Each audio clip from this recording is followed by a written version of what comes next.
Deck the halls were off the walls. Chapter 11, The Kid Who Ruined Christmas. Everyone gasped. Hey, I said, you're not the real Santa. You're just some guy dressed up like Santa.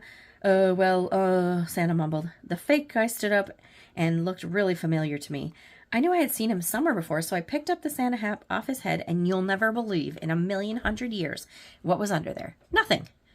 The guy was completely bald, just like Mr. Klutz, the principal of my school. In fact, the fake Santa guy was Mr. Klutz.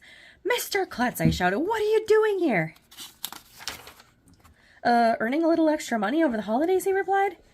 I knew I was in trouble as soon as people saw Santa wasn't the real Santa, but I had no idea how much trouble I was in. Eee, some girl shouted, Santa has no hair. He's a fake, a boy yelled. Mommy, screamed another girl. You told me that man was the real Santa Claus. You lied. All the little kids in line started yelling and screaming and crying and freaking out. Their parents were upset too.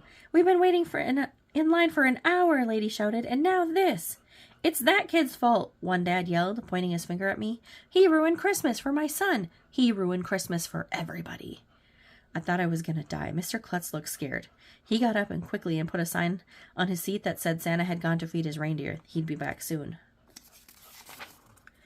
I'd better get out of here, he told me. AJ, what do you have to say for yourself? I didn't know what to say. I didn't know what to do. I had to think fast.